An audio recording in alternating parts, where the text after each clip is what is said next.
ಕುರುಕ್ಷೇತ್ರದ ಯುದ್ಧ ಭೂಮಿ, ಸುತ್ತಲೂ ಲಕ್ಷಾಂತರ ಸೈನಿಕರು, ಎಲ್ಲಿ ನೋಡಿದ್ರು ಆಯುಧಗಳ ಸದ್ದು. ಯುದ್ಧ ಶುರುವಾಗುವ ಆ ಮೋಸ್ಟ್ ಇಂಟೆನ್ಸ್ ಟೈಮ್ನಲ್ಲಿ ಪ್ರಪಂಚದ ಅತಿ ಶ್ರೇಷ್ಠ ಬಿಲ್ಗಾರ ಅರ್ಜುನ ತನ್ನ ಗಾಂಡೀವವನ್ನು ಕೆಳಗೆ ಹಾಕಿ ಕೈ ನಡುಗುತ್ತಾ ಕೃಷ್ಣನನ್ನ ನೋಡಿ ಒಂದು ಪ್ರಶ್ನೆ ಕೇಳ್ತಾನೆ. ಅದು ಭಗವದ್ಗೀತೆಯ 6ನೇ ಅಧ್ಯಾಯದ 34ನೇ ಶ್ಲೋಕ. ಓ ಕೃಷ್ಣ, ಈ ಮನಸ್ಸಿದೆಯಲ್ಲ, ಇದು ಸಿಕ್ಕಾಪಟ್ಟೆ ಚಂಚಲವಾಗಿದೆ. ಇದು ಬೀಸುವ ಗಾಳಿಯನ್ನ ಕೈಯಿಂದ ಹಿಡಿದು ನಿಲ್ಲಿಸಿದಷ್ಟೇ ಕಷ್ಟ ಅಂತ ಹೇಳ್ತಾನೆ. ಬಾಸ್, ಇವತ್ತು 5000 ವರ್ಷಗಳ ನಂತರ ನಮ್ಮ ಕೈಯಲ್ಲಿ ಗಾಂಡೀವ ಇಲ್ಲ, ಆದರೆ ಒಂದು ಸ್ಮಾರ್ಟ್ ಫೋನ್ ಇದೆ. ಯುದ್ಧ ಭೂಮಿ ಇಲ್ಲ, ಆದರೆ ಕೆರಿಯರ್ ಅನ್ನೋ ಒಂದು ದೊಡ್ಡ ಲೈಫ್ ಬ್ಯಾಟಲ್ ಇದೆ. ಅರ್ಜುನನಿಗೆ ಬಂದಿದ್ದ ಸೇಮ್ ಟು ಸೇಮ್ ಪ್ರಾಬ್ಲಮ್ ಇವತ್ತು ನಮಗೂ ಕಾಡ್ತಿದೆ. ಬೆಳಿಗ್ಗೆ ಎದ್ದಾಗಿನಿಂದ ರಾತ್ರಿ ಮಲ್ಗೋವರೆಗೂ ನಮ್ಮ ಮನಸ್ಸು ಓಡ್ತಾನೆ ಇರುತ್ತೆ. ಓದೋಣ ಅಂತ ಬುಕ್ ಓಪನ್ ಮಾಡ್ತೀವಿ, ಮೈಂಡ್ ಫೋನ್ ಕಡೆ ಇಳಿಯುತ್ತೆ. ವರ್ಕ್ ಮಾಡೋಣ ಅಂತ ಕೂತ್ಕೊಳ್ತೀವಿ, ಯಾವುದೋ ನೋಟಿಫಿಕೇಶನ್ ಕಡೆ ಮನಸ್ಸು ಓಡುತ್ತೆ. ಬೀಸುವ ಗಾಳಿಯನ್ನು ತಡೆಯೋದು ಎಷ್ಟು ಕಷ್ಟವೋ, ಇವತ್ತು ರೀಲ್ಸ್ ಸ್ಕ್ರೋಲ್ ಮಾಡೋ ನಮ್ಮ ಬೆರಳನ್ನು ತಡೆಯೋದು ಕೂಡ ಅಷ್ಟೇ ಕಷ್ಟ ಆಗ್ಬಿಟ್ಟಿದೆ. ಆದರೆ ಅರ್ಜುನ ಕೇಳಿದ ಈ ಪ್ರಶ್ನೆಗೆ ಕೃಷ್ಣ ಪರಮಾತ್ಮ ಕೇವಲ 2 ಪದಗಳಲ್ಲಿ ಒಂದು ಮೈಂಡ್ ಬ್ಲೋಯಿಂಗ್ ಸೀಕ್ರೆಟ್ ಸೊಲ್ಯೂಷನ್ ಕೊಟ್ಟಿದ್ದಾರೆ. ಆ ಸೀಕ್ರೆಟ್ ನಿಮಗೆ ಗೊತ್ತಾದ್ರೆ ನಿಮ್ಮ ಮನಸ್ಸನ್ನ ಒಂದು ಲೇಸರ್ ವೆಪನ್ ತರಹ ಚೇಂಜ್ ಮಾಡಬಹುದು. ಆ ಅಲ್ಟಿಮೇಟ್ ಸೀಕ್ರೆಟ್ ಏನು ಅಂತ ತಿಳಿಯೋಕೆ ಮೊದಲು ಕೃಷ್ಣ ಹೇಳ್ದ 4 ಪವರ್ಫುಲ್ ಮೈಂಡ್ ಕಂಟ್ರೋಲ್ ಶ್ಲೋಕಗಳನ್ನ ನೀವು ಅರ್ಥ ಮಾಡ್ಕೊಳ್ಬೇಕು. ಫುಲ್ ಫೋಕಸ್ ಇಂದ ಕೇಳಿ. ಒಂದು ದಟ್ಟವಾದ ಕಾಡಿನಲ್ಲಿ ಒಬ್ಬ ಪವರ್ಫುಲ್ ಮಾಂತ್ರಿಕ ಇದ್ದ. ಅವನು ತನ್ನ ಶಕ್ತಿಯಿಂದ ಕಾಡಿನಲ್ಲಿದ್ದ ಒಂದು ಕ್ರೂರವಾದ ಸಿಂಹವನ್ನ ಕಂಟ್ರೋಲ್ಗೆ ತಗೊಂಡು ತನಗೆ ಬೇಕಾದ ಹಾಗೆ ಟ್ರೈನಿಂಗ್ ಕೊಟ್ಟಿದ್ದ. ಆ ಸಿಂಹ ಅವನಿಗೆ ಒಂದು ಬೆಸ್ಟ್ ಫ್ರೆಂಡ್ ತರಹ ಆಗಿತ್ತು. ಆದ್ರೆ ಒಂದು ದಿನ ಆ ಮಾಂತ್ರಿಕ ಮದ್ಯಪಾನ ಮಾಡಿ ಪ್ರಜ್ಞೆ ಕಳೆದುಕೊಂಡ. ಯಾವಾಗ ಮಾಂತ್ರಿಕನ ಕಂಟ್ರೋಲ್ ತಪ್ಪಿತೋ, ಆ ಸಿಂಹದ ಒಳಗಿದ್ದ ಕ್ರೂರತ್ವ ಮತ್ತೆ ಎಚ್ಚರವಾಯಿತು. ಅದು ವಾಪಸ್ ಆ ಮಾಂತ್ರಿಕನ ಮೇಲೆ ಅಟ್ಯಾಕ್ ಮಾಡಿ ಅವನನ್ನ ಕೊಂದೇ ಬಿಡ್ತು. ಈ ಕಥೆಯಲ್ಲಿರೋ ಮಾಂತ್ರಿಕ ಬೇರೆ ಯಾರೂ ಅಲ್ಲ, ಅದು ನಾವೇ. ಮತ್ತು ಆ ಕ್ರೂರ ಸಿಂಹ ಅದು ನಮ್ಮ ಮನಸ್ಸು. ಇದನ್ನೇ 6ನೇ ಅಧ್ಯಾಯದ 6ನೇ ಶ್ಲೋಕದಲ್ಲಿ ಕೃಷ್ಣ ಹೇಳ್ತಾನೆ, ಯಾರು ತಮ್ಮ ಮನಸ್ಸನ್ನ ಕಂಟ್ರೋಲ್ನಲ್ಲಿ ಇಟ್ಕೊಳ್ತಾರೋ ಅದು ಅವರಿಗೆ ಅಲ್ಟಿಮೇಟ್ ಬೆಸ್ಟ್ ಫ್ರೆಂಡ್ ಆಗುತ್ತೆ. ಆದರೆ ಯಾರು ಅದನ್ನು ಕಂಟ್ರೋಲ್ ಮಾಡದೆ ಬಿಡ್ತಾರೋ ಆ ಮನಸ್ಸೇ ಅವ್ರ ಲೈಫನ್ನು ಸರ್ವನಾಶ ಮಾಡುವ ಅತಿ ದೊಡ್ಡ ಶತ್ರು ಆಗುತ್ತೆ. ಸ್ವಲ್ಪ ಯೋಚನೆ ಮಾಡಿ. ಬೆಳಿಗ್ಗೆ ಅಲಾರ್ಮ್ ಹೊಡೆದಾಗ ಇನ್ನೂ 10 ನಿಮಿಷ ಮಲಗು ಅಂತ ನಿಮ್ಮ ಮೈಂಡ್ ಹೇಳಿದ್ರೆ ನೀವು ಮಲಗ್ತೀರಾ? ಹಾಗಾದ್ರೆ ಅಲ್ಲಿ ಆ ಸಿಂಹ ನಿಮ್ಮನ್ನು ಕಂಟ್ರೋಲ್ ಮಾಡ್ತಿದೆ ಅಂತ ಅರ್ಥ. ಈಗಲೇ ಆ ಸಿಂಹಕ್ಕೆ ಟ್ರೈನಿಂಗ್ ಕೊಡೋಕೆ ಶುರು ಮಾಡಿ.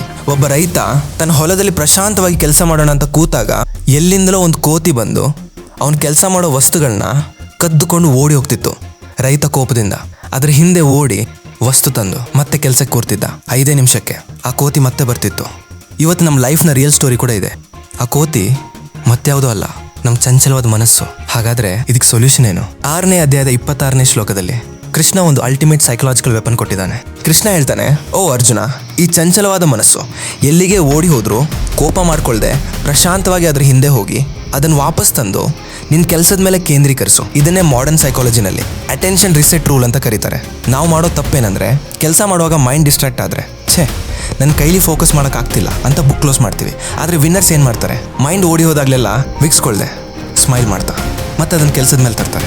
ದಿನಕ್ಕೆ 100 ಸಾರಿ ಮೈಂಡ್ ಡಿಸ್ಟ್ರಾಕ್ಟ್ ಆದರೂ 100 ಸಾರಿ ಅದನ್ನು ವಾಪಸ್ ಎಳ್ಕೊಂಡು ಬನ್ನಿ. ಆ ಪ್ರಾಕ್ಟೀಸ್ನಲ್ಲಿಯೇ ನಿಮ್ಮ ಬ್ರೈನ್ಗೆ ಅಲ್ಟಿಮೇಟ್ ಪವರ್ ಬರೋದು. ಒಬ್ಬ ಯುವಕ ಝೆನ್ ಮಾಸ್ಟರ್ ಹತ್ರ ಹೋಗಿ, ಗುರುವೆ, ನಾನು ಧ್ಯಾನ ಮಾಡಕ್ಕೆ ಕೂತ್ರೆ 1000 ಯೋಚನೆ ಬರುತ್ತೆ, ಮೈಂಡ್ ಕಂಟ್ರೋಲ್ ಮಾಡೋಕ್ಕಾಗ್ತಿಲ್ಲ ಅಂತ ಕೇಳ್ದ. ಆಗ ಮಾಸ್ಟರ್ ಹೇಳಿದ್ರು, ನೀನು ಮೈಂಡ್ ಕಂಟ್ರೋಲ್ ಮಾಡೋದು ಬಿಡು, ಫಸ್ಟ್ ನಿನ್ನ ಬಾಡಿನ ನಾನು ಹೇಳಿದಾಗೆ ಲಾಕ್ ಮಾಡು. ಬೆನ್ನು ಮೂಳೆಯನ್ನು ಸ್ಟ್ರೈಟ್ ಆಗಿಡು, ತಲೆಯನ್ನು ಸ್ವಲ್ಪ ಬಗ್ಗಿಸಬೇಡ, ಕಣ್ಣುಗಳನ್ನು ಅತ್ತ ಇತ್ತ ತಿರುಗಿಸದೆ ಕೇವಲ ನಿನ್ನ ಮೂಗಿನ ತುದಿಯ ಮೇಲೆ ಫೋಕಸ್ ಮಾಡು. ಆ ಯುವಕ ಅದೇ ರೀತಿ ಕುಳಿತಾಗ ಕೇವಲ 15 ನಿಮಿಷದಲ್ಲಿ ಅವನ ಮನಸ್ಸು ಕಂಪ್ಲೀಟ್ ಆಗಿ ಸೈಲೆಂಟ್ ಆಯಿತು. ಇದನ್ನೇ ಕೃಷ್ಣ 6ನೇ ಅಧ್ಯಾಯದ 12 ಮತ್ತು 13ನೇ ಶ್ಲೋಕದಲ್ಲಿ ಡೀಟೇಲ್ ಆಗಿ ಹೇಳಿದ್ದಾನೆ ಮಾಡರ್ನ್ ಸೈನ್ಸ್ನಲ್ಲಿ. ಇದನ್ನ ದ ಫಿಸಿಯಾಲಜಿ ಆಫ್ ಫೋಕಸ್ ಅಂತಾರೆ. ನಮ್ಮಲ್ಲಿ ಬಹಳಷ್ಟು ಜನ ಓದುವಾಗ ಅಥವಾ ಕೆಲಸ ಮಾಡುವಾಗ ಬೆಡ್ ಮೇಲೆ ಹೊರಕೊಂಡು ಬಾಡಿ ಬೆಂಡ್ ಮಾಡಿ ಕೂರ್ತಾರೆ. ಯಾವಾಗ ನಿಮ್ಮ ಬಾಡಿ ಪೋಸ್ಚರ್ ಲೂಸ್ ಆಗುತ್ತೋ ನಿಮ್ಮ ಬ್ರೈನ್ಗೆ ಇದು ರೆಸ್ಟ್ ತಗೊಳ್ಳೋ ಟೈಮ್ ಅಂತ ಸಿಗ್ನಲ್ ಹೋಗುತ್ತೆ. ಆಟೋಮ್ಯಾಟಿಕ್ ಆಗಿ ನಿದ್ದೆ ಬದ್ಧಕ ಬರುತ್ತೆ. ಅದಕ್ಕೆ ಇಂದಿನಿಂದ ಕೆಲಸ ಮಾಡುವಾಗ ಕುರ್ಚಿಯ ಮೇಲೆ ಸ್ಟ್ರೈಟ್ ಆಗಿ ಕೂತು ಕಣ್ಗಳನ್ನು ಬರೀ ನಿಮ್ಮ ಕೆಲಸದ ಮೇಲೆ ಲಾಕ್ ಮಾಡಿ ನಿಮ್ಮ ಬಾಡಿ ಲಾಕ್ ಆದರೆ ಮೈಂಡ್ ಆಟೋಮ್ಯಾಟಿಕ್ ಆಗಿ ಸರೆಂಡರ್ ಆಗುತ್ತೆ. ಒಂದು ದೊಡ್ಡ ತುಫಾನು ಬರ್ತಾ ಇದೆ, ಭಾರಿ ಗಾಳಿ ಬೀಸ್ತಿದೆ ಅಂದ್ಕೊಳ್ಳಿ. ಆ ಟೈಮ್ನಲ್ಲಿ ಹೊರಗಡೆ ಒಂದು ದೀಪ ಹಚ್ಚಿಟ್ರೆ ಏನಾಗುತ್ತೆ? 1 ಸೆಕೆಂಡ್ಗೆ ಆರಿ ಹೋಗುತ್ತೆ. ಆದರೆ ಅದೇ ದೀಪವನ್ನು ಸ್ವಲ್ಪ ಗಾಳಿ ಬರದೇ ಇರೋ ಒಂದು ಕ್ಲೋಸ್ ರೂಮ್ನಲ್ಲಿ ಇಟ್ಟರೆ ಅದು ಅಲ್ಗಾಡದೆ ನಿಶ್ಚಲವಾಗಿ ಉರಿಯುತ್ತೆ. 6ನೇ ಅಧ್ಯಾಯದ 19ನೇ ಶ್ಲೋಕದಲ್ಲಿ ಕೃಷ್ಣ ಹೇಳೋದು ಇದನ್ನೇ. ಗಾಳಿ ಇಲ್ಲದ ಜಾಗದಲ್ಲಿ ದೀಪ ಹೇಗೆ ನಿಶ್ಚಲವಾಗಿರುತ್ತೋ, ಡಿಸ್ಟ್ರಾಕ್ಷನ್ಸ್ ಇಲ್ಲದ ಜಾಗದಲ್ಲಿ ನಿಮ್ಮ ಫೋಕಸ್ ಕೂಡ ಅಷ್ಟೇ ಬಲವಾಗಿರುತ್ತೆ. ಕೆಲಸ ಮಾಡುವಾಗ ಡಿಸ್ಟ್ರಾಕ್ಷನ್ ಇಲ್ಲದ ಜಾಗವನ್ನು ಹುಡ್ಕೊಂಡು ಕೆಲಸ ಮಾಡಿ. ಈಗ ವಿಡಿಯೋದ ಸ್ಟಾರ್ಟಿಂಗ್ನಲ್ಲಿ ಹೇಳಿದ ಆ ಅಲ್ಟಿಮೇಟ್ ಸೀಕ್ರೆಟ್ ಕಡೆ ಬರೋಣ. ಅರ್ಜುನ, ಈ ಮನಸ್ಸನ್ನು ಕಂಟ್ರೋಲ್ ಮಾಡೋದು ಗಾಳಿಯನ್ನು ಹಿಡಿದಷ್ಟೇ ಕಷ್ಟ ಅಂದಾಗ ಕೃಷ್ಣ 6ನೇ ಅಧ್ಯಾಯದ 35ನೇ ಶ್ಲೋಕದಲ್ಲಿ 2 ಪದಗಳಲ್ಲಿ ಸೊಲ್ಯೂಷನ್ ಕೊಟ್ಟ.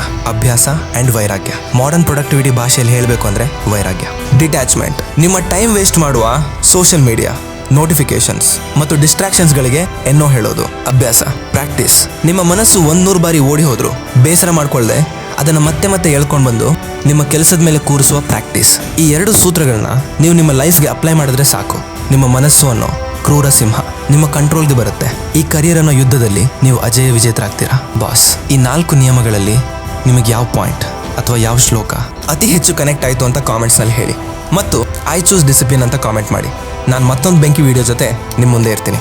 ಅಲ್ಲಿವರೆಗೂ take care. Thanks for watching. This is Yashwant signing off. Cause I don't give a fuck what you say. Yeah, I'ma do shit my way. So you can go kick rocks, I'ma stack bricks up, build what I want to make. Yo, I got a lot of shit to say, so I'ma do this every day. I'll be writing things until I'm fucking buried in